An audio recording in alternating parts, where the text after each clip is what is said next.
వర్తమానం వార్తలకు స్వాగతం. నేను మీ ఉదయ్ కుమార్. నేను మీ భాష. ఈరోజు వార్తల్లోని ప్రధాన అంశాలు: గాజా బందీల విడుదల, కాల్పుల విరమణ కోరుతూ ఇజ్రాయెల్లో సమ్మెకు దిగిన నిరసనకారులు. ఇజ్రాయెల్ ప్రతిపాదిత గాజా పునరావాస ప్రణాళికను విమర్శించిన హమాస్. ఓట్ చోరీపై ఆధారాలు చూపండి, లేకుంటే క్షమాపణ చెప్పమన్న ఈసీ. జలాలలో తెలంగాణ వాటను తేల్చండి, డిప్యూటీ సీఎం విక్రమార్క. తెలంగాణలో ఊపందుకున్న మార్వాడి గో బ్యాక్ ప్రచారం, బంద్కు పిలుపునిచ్చిన వ్యాపారులు. గాజాలో హమాస్ నిర్బంధించిన బందీలను విడుదల చేయడానికి ఇజ్రాయెల్ ప్రభుత్వం ఒక ఒప్పందం కుదుర్చుకోవాలని డిమాండ్ చేస్తూ నిరసనకారులు తమ ప్రచారాన్ని ఉధృతం చేశారు. దేశవ్యాప్తంగా సమ్మెను పాటించారు. ఫలితంగా ట్రాఫిక్కు అంతరాయం ఏర్పడింది. పలు వ్యాపార సంస్థలను మూసివేశారు. బందీల వీడియోలు విడుదలై ఇజ్రాయెల్ కొత్త దాడికి ప్రణాళికలు ప్రకటించిన తర్వాత బందీలు, మృతుల కుటుంబాలకు ప్రాతినిధ్యం వహిస్తున్న 2 గ్రూపులు బందీల దినోత్సవం నిర్వహించాయి. మరింత పోరాటం వల్ల గాజాలో మిగిలి ఉన్న 50 మంది బందీలకు ప్రమాదం వాటిల్లుతుందని భయపడిన నిరసనకారులు వారిలో దాదాపు 20 మంది మాత్రమే బతికి ఉన్నారని భావిస్తున్నారు. మేము బందీల మృతదేహాలపై యుద్ధంలో గెలవము అని నినాదాలు చేశారు. నిరసనకారులు ఇజ్రాయెల్ అంతటా డజన్ల కొద్దీ ప్రదేశాల్లో గుమిగూడారు. రాజకీయ నాయకుల ఇళ్లు, సైనిక ప్రధాన కార్యాలయాలు, ప్రధాన రహదారులపై పెద్ద ఎత్తున మంటలను రగిలించారు. కొన్ని రెస్టారెంట్, థియేటర్లు సంఘీభావంగా మూసివేశారు. దేశవ్యాప్తంగా జరిగిన ప్రదర్శనలో భాగంగా 32 మందిని అరెస్ట్ చేసినట్లు పోలీసులు తెలిపారు. గత సెప్టెంబర్లో గాజాలో 6 బందీలు చనిపోయారని జరిగిన అల్లర్ల తర్వాత ఇది అత్యంత తీవ్రమైనది. సైనిక ఒత్తిడి బందీలను తిరిగి తీసుకురాదు, అది వారిని చంపడమే అవుతుందని మాజీ బందీ అర్బెల్ యహూద్ టెల్ అవీవ్లోని బందీ స్క్వేర్లో జరిగిన ప్రదర్శనలో అన్నారు. వారిని తిరిగి తీసుకురావడానికి ఏకైక మార్గం ఒక్క ఒప్పందం ద్వారా మాత్రమే సాధ్యమవుతుందని అన్నారు. కాగా బందీలను, సైనికులను రక్షించడానికి, తిరిగి తీసుకురావడానికి మేము ప్రతిదీ ఆపివేస్తామని బందీ తల్లి అనత్ అంగ్రెస్ట్ అన్నారు. ఇజ్రాయెల్లో అతిపెద్ద కార్మిక సంఘం హిస్టాడ్రుట్ నిన్నటి సమ్మెలో చేరకపోయినా ఇంత పెద్ద ఎత్తున నిరసన జరగడం ఇజ్రాయెల్లో చాలా అరుదు. అనేక వ్యాపార సంస్థలు, మున్సిపాలిటీలు స్వతంత్రంగా సమ్మె చేయాలని నిర్ణయించుకున్నాయి. అయినప్పటికీ సంఘర్షణకు ముగింపు కనుచూపు మేరలో కనిపించడం లేదు. హమాస్ అధికారాన్ని నిలుపుకోవడానికి అనుమతించే ఏ ఒప్పందానికి తాము మద్దతు ఇవ్వబోమని ఆయన మంత్రివర్గంలోని అతివాద సభ్యులు పట్టుబడుతున్నారు.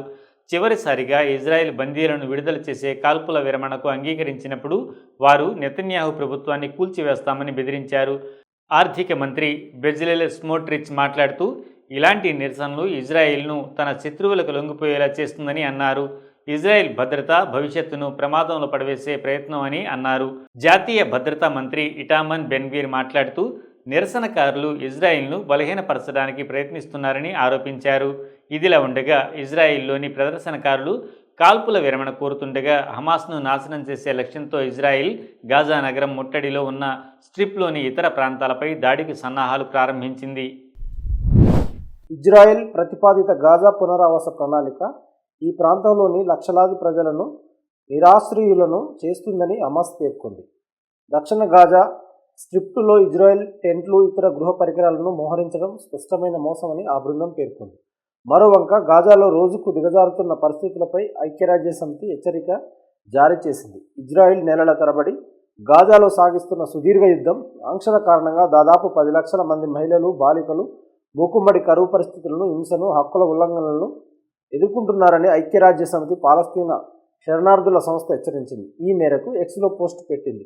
ఇజ్రాయెల్ ఆర్మీ అత్యంత ప్రమాదకరమైన వ్యూహాలను అనుసరిస్తుంది. ఆహారం, నీటి కోసం బయటకు వెళ్లడం అంటే తిరిగి ఇంటికి వస్తామో రామోననే భయం అందరిలోనూ నెలకొందని ఆ పోస్టు పేర్కొంది. గాజా సరిహద్దుల వద్ద వేలాది ట్రక్కులు నిలిచిపోయిన ఇజ్రాయెల్ అన్ని దారులను మూసివేసి అరకొరక మానవతా సాయాన్ని లోపలకు అనుమతిస్తుంది. ఫలితంగా గాజాలోని 24 లక్షల మంది ప్రజల్లో 3వ వంతు మంది ప్రజలు అనేక రోజుల పాటు ఆహారం లేకుండా కాలం గడుపుతున్నారని ఐక్యరాజ్యసమితి ప్రపంచ ఆహార కార్యక్రమం హెచ్చరించింది. 2023 అక్టోబర్లో దాడులు మొదలైనప్పటి నుండి ఇప్పటి వరకు గాజాలో 61,900 మందిని ఇజ్రాయెల్ పొట్టన పెట్టుకుంది. ఆహారం కోసం వెళ్లి అసూలు బాసిన వారి సంఖ్య మే నుండి ఆగస్టు 13 నాటికి 1760కి చేరిందని ఐక్యరాజ్య సమితి మానవ హక్కుల కార్యాలయం వెల్లడించింది. ఎన్నికల్లో ఓట్ల చోరీ జరిగిందంటూ ప్రతిపక్ష నేత రాహుల్ గాంధీ ఆధారాలతో సహా పవర్ పాయింట్ ప్రజెంటేషన్ ఇచ్చిన నేపథ్యంలో ఎన్నికల సంఘం స్పందించింది. ఈ మేరకు ప్రధాన ఎన్నికల కమిషనర్ మాట్లాడుతూ రాహుల్ గాంధీ తాను చేసిన ఆరోపణపై రుజువులను చూపిస్తూ వారంలోగా అఫిడవిట్ సమర్పించాలని, లేకపోతే ప్రజలకు బహిరంగంగా క్షమాపణ చెప్పాలని కోరింది. ఒకవేళ ఆరోపణలకు రుజువులు లేకపోతే అవన్నీ అబద్ధాలని పేర్కొంది. కాగా 2024 లోక్సభ ఎన్నికల్లో కర్ణాటకలోని మహదేవపుర అసెంబ్లీ నియోజకవర్గంలో 1,00,000కు పైగా ఓట్లు చోరీ అయ్యాయనే ఆరోపణలపై ఎన్నికల సంఘం మాత్రం ఎటువంటి సమాధానాలు ఇవ్వలేదు. అదే సమయంలో రాయ్బరేలీ, వయనాడ్, డైమండ్ హార్బర్, కన్నౌజ్ ఓటర్ల జాబితాలలో అక్రమాలు జరిగాయని రాహుల్ గాంధీ, ప్రియాంక, అభిషేక్ బెనర్జీ, అఖిలేష్ యాదవ్లను లోక్సభ ఎంపీలుగా రాజీనామా చేయాలని ఆరోపించిన బీజేపీ ఎంపీ అనురాగ్ ఠాకూర్ను వదిలేసింది. మరోవంక ఓట్ల చోరీపై రాహుల్ ఆందోళన కార్యక్రమం మొదలుపెట్టిన నేపథ్యంలో సిఈసి జ్ఞానేష్ కుమార్, ఎన్నికల కమిషనర్లు సుఖ్బీర్ సింగ్ సంధు, వివేక్ జోషితో కలిసి 85 నిమిషాల సేపు మీడియాతో మాట్లాడారు. దొంగ, నకిలీ ఓట్లను చేర్చి వాటి చిరునామాలలో ఇంటి నెంబర్ను 0గా పేర్కొన్నట్టు రాహుల్ చేస్తున్న ఆరోపణల్లో నిజం లేదని దాటవేశారు. ఇల్లు లేని, వంతెనలు, ఫుట్పాత్లు, వీధి దీపాలు, అనధికార కాలనీల్లో నివసించే వారికి నిర్దిష్టమైన చిరునామా, నంబర్ ఉండవని సాకులు చెప్పింది. అందుకే ఆ కాలంను ఖాళీగా వదిలేయకుండా ఇంటి నెంబర్ను 0గా పేర్కొంటాం. ఓటు వేసేందుకు చిరునామా ముఖ్యం కాదు, ఓటర్ ఏ బూత్లో ఓటు వేస్తాడనేదే ముఖ్యం అని సిఈసి అన్నారు. మిగులు జలాలలో వాటాలు తేలిన తర్వాతే గోదావరిపై కొత్త ప్రాజెక్టులు నిర్మించాలని తెలంగాణ ఉప ముఖ్యమంత్రి మల్లు భట్టి విక్రమార్క అన్నారు.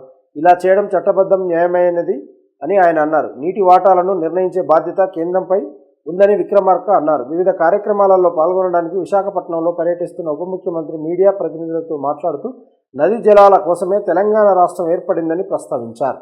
తెలంగాణలో కొనసాగుతున్న ప్రాజెక్టులు పూర్తయి నీటి కేటాయింపులు జరిగిన తర్వాతే మిగులు జలాల అంశంపై స్పష్టత వస్తుందని ఆయన అన్నారు. కాగా ఆంధ్రప్రదేశ్ ముఖ్యమంత్రి చంద్రబాబు నాయుడు ఆగస్టు 15న గోదావరి బనకచెర్ల ప్రాజెక్టును సమర్థించారు. ఇది ఏ రాష్ట్ర నీటి ప్రయోజనాలకు హాని కలిగించదని అన్నారు. ఈ ప్రాజెక్టుపై తెలంగాణ వ్యతిరేకతను ప్రస్తావిస్తూ ఎవరూ ఆందోళన చెందాల్సిన అవసరం లేదని ఆయన అన్నారు. రాయలసీమను వ్యవసాయ ప్రాంతంగా మార్చడానికి పోలవరం నుండి బనకచెర్లకు గోదావరి వరద జలాలను మళ్లించాలని మేము నిర్ణయించుకున్నాము. సముద్రంలోకి ప్రవహించడం ద్వారా వృధాగా పోయే నీటిని మేము ఉపయోగిస్తామని ఆయన స్వాతంత్ర్య దినోత్సవం సందర్భంగా తన ప్రసంగంలో అన్నారు. దిగువన ఉన్న రాష్ట్రంగా ఆంధ్రప్రదేశ్ వరదలను భరించాల్సి ఉందని సీఎం చంద్రబాబు నాయుడు అన్నారు. వరదలు సంభవించినప్పుడు ఎగువన ఉన్న రాష్ట్రాలు నీటిని విడుదల చేస్తే దిగువన ఉన్న రాష్ట్రంగా మేము నష్టాలు, ఇబ్బందులను భరిస్తాము. కాబట్టి దిగువన ఉన్న రాష్ట్రం అదే వరద నీటిని ఉపయోగించడంలో అభ్యంతరాలు ఎందుకు? మేము వరదను ఎందుకని భరించాలి? కానీ వరద నీటి నుండి ప్రయోజనం పొందకపోతే మనం ఎలా ఎదుర్కోగలం అని సీఎం చంద్రబాబు ప్రశ్నించారు. ఇదిలా ఉండగా ఆంధ్రప్రదేశ్లో కాంగ్రెస్ పార్టీ ఓటు చోరీపై నిర్వహించిన నిరసనలో తెలంగాణ ఉప ముఖ్యమంత్రి పాల్గొన్నారు. ఓటర్ల తొలగింపు పౌర హక్కులను తుంగలో తొక్కడంతో సమానమని డిప్యూటీ సీఎం విక్రమార్క అన్నారు. రాజ్యాంగం దేశంలోని ప్రతి పౌరుడికి ఓటు హక్కును ఇచ్చింది. నిజమైన ఓటర్లను తొలగించడం, జాబితాలో నకిలీ ఓటర్లను చేర్చడం ద్వారా బీజేపీ ప్రయోజనం పొందిందని ఆయన ఆరోపించారు. లోక్సభలో ప్రతిపక్ష నాయకుడు రాహుల్ గాంధీ మొత్తం దేశం ముందు ఓటు దొంగతనాన్ని ఆధారాలతో బహిర్గతం చేశారని, అయినప్పటికీ బీజేపీకి అనుకూలంగా వ్యవహరించడానికి ఎన్నికల కమిషన్ చేసిన ప్రయత్నం ప్రజాస్వామ్యానికి ప్రమాదకరమని భట్టి విక్రమార్క అన్నారు. రాహుల్ గాంధీ యాత్రకు రాజకీయ పార్టీలు ప్రజల నుండి పూర్తి మద్దతు లభిస్తుందని ఆయన పేర్కొన్నారు. తెలంగాణలో మార్వాడి గోబ్యాక్ ప్రచారం ఊపందుకుంది. ఈ మేరకు నేడు అమంగల్ మండలంలో వ్యాపారులు బంద్ పాటించారు. రాజస్థానీలు, గుజరాతీలు అమంగల్కు వచ్చి వ్యాపారాలు చేస్తున్నారని, ఫలితంగా స్థానిక వ్యాపారులకు నష్టం వాటిల్లిందని ట్రేడర్లు ఆరోపించారు. మార్వాడీలు తమ దుకాణాల్లో 50% నకిలీ ఉత్పత్తులను అమ్ముతున్నారు. ఇది స్థానిక తెలంగాణ వ్యాపారులకు గట్టి పోటీని ఇస్తుంది అని స్థానిక వ్యాపారి ఒకరు అన్నారు. మార్వాడి సంఘం నిజాం కాలంలో హైదరాబాద్కు వలస వచ్చింది. అప్పటి నుండి 1948లో హైదరాబాద్ రాష్ట్రం భారత యూనియన్లో విలీనమైన తర్వాత ఈ సంఘం ముఖ్యమైన మార్కెట్లలో వ్యాపారంలో నిమగ్నమై ఉంది. ఉత్తర భారతదేశం నుండి గుజరాతీ, రాజస్థానీ, ఇతర సంఘాలు ఇప్పుడు రాష్ట్రంలోని వివిధ ప్రాంతాలకు వెళ్లి వ్యాపారాలు ప్రారంభించాయి. అనైతిక పద్ధతులు స్థానిక వ్యాపారాలను ప్రభావితం చేస్తున్నాయని ఫిర్యాదులు వస్తున్నాయి. మార్వాడి వ్యాపారవేత్తల ఉనికి కారణంగా స్థానిక ప్రజలు సమస్యలను ఎదుర్కొంటున్నారు. దీనికి కారణంగా స్థానికులకు ఉపాధి లభించడం లేదు అని మరొక వ్యాపారవేత్త అన్నారు. కాంగ్రెస్, బీఆర్ఎస్, ఏఐఎంఐఎం కలిసి ఈ ప్రచారాన్ని ప్రేరేపిస్తున్నాయి. గుజరాతీలు హిందూ సమాజాన్ని, హిందూ ధర్మాన్ని రక్షిస్తారు. వారు బీజేపీ పార్టీకి మద్దతు ఇవ్వడం వలన వారిపై కుట్ర జరుగుతుంది అని కేంద్ర మంత్రి బండి సంజయ్ అన్నారు.